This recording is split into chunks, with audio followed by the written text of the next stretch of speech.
రూపంలో తీసుకోవాలి అంటే marketing realtor is the most important. Realtor is a not a broker, realtor is a plot అమ్ముడు చేసి commission తీసుకునే వ్యక్తి కాదు. Realtor is a trust creator, value creator and relationship builder.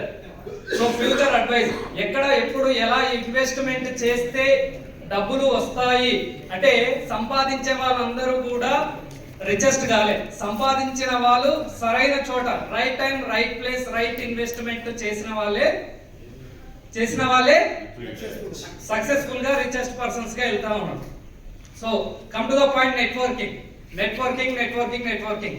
కేవలం నెట్వర్కింగ్ మీటింగ్ లోకి వస్తే బిజినెస్ రాదు, నెట్వర్కింగ్ మీటింగ్ లోకి వస్తే బిజినెస్ రాదు.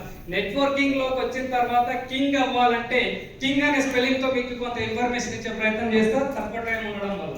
కింగ్ కింగ్ స్పెల్లింగ్ మీకు తెలుసా? తెలుసా? సో కొంతమంది తెలుసా అంటే తెలుసా అన్నారు, ఇంకొంతమంది KING అని చెప్పారు.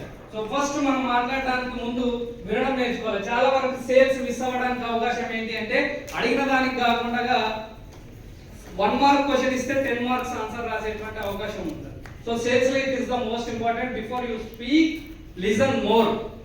So K is the know yourself and know themselves. మన గురించి మనం ఎలా కమ్యూనికేట్ చేయాలి, క్లారిటీ చేయాలి. సో చాలా మంది 30 సెకండ్స్ అని చెప్తా ఉన్నారు. సో కస్టమర్ అపాయింట్మెంట్ ఇచ్చినా లేకపోతే ఎక్కడైనా బిజినెస్ మీట్ లో మన గురించి చెప్పుకోవాలనుకున్నా ఆ 30 సెకండ్స్ లో మనం ఏం చెప్పాలి, అక్కడనే మన స్కిల్ ఏంటి, మన నాలెడ్జ్ ఏంటి, మన అచీవ్మెంట్స్ ఏంటి, మనం ఏ ప్రాబ్లమ్ ని సాల్వ్ చేస్తాం అనే పాయింట్ ఆఫ్ వ్యూలో 30 సెకండ్స్ బిజినెస్ ఇంట్రో రావాలి. ఈ know yourself and know them self. వాళ్ళకు మనం ఏమి ఇవ్వగలుగుతాం, వాళ్ళ నుండి మనం ఏం తీసుకోగలుగుతాం, ఇక్కడ ఉన్న ప్రాబ్లం ఏంటి, ప్రాబ్లం కి సొల్యూషన్ ఏంటి is the most important. So అదే కేలోని సెకండ్ పాయింట్ ఏంటి అంటే knowledge. So knowledge is a powerful weapon to achieve anything. So if you want to change the world, the powerful weapon is education antaru. So education ఏంటంటే knowledge.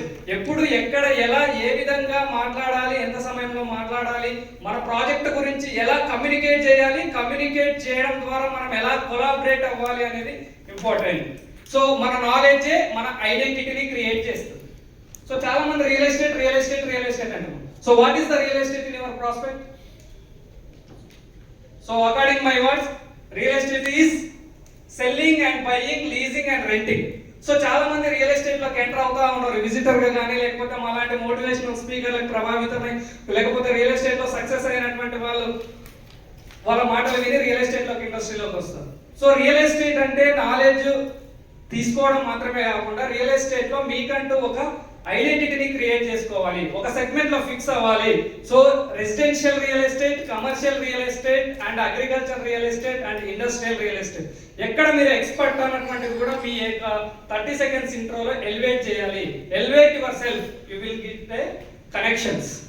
So knowledge and know yourself is the most important. And I means influence.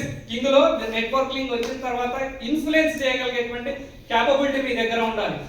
Product ఎంత గొప్పదైనా కావచ్చు, మీ దగ్గర ఉన్న అనుభవం ఎంత గొప్పదైనా కావచ్చు, దాన్ని మీరు ఎలా రిఫ్లెక్ట్ చేస్తున్నారు అనేది ఇంపార్టెంట్.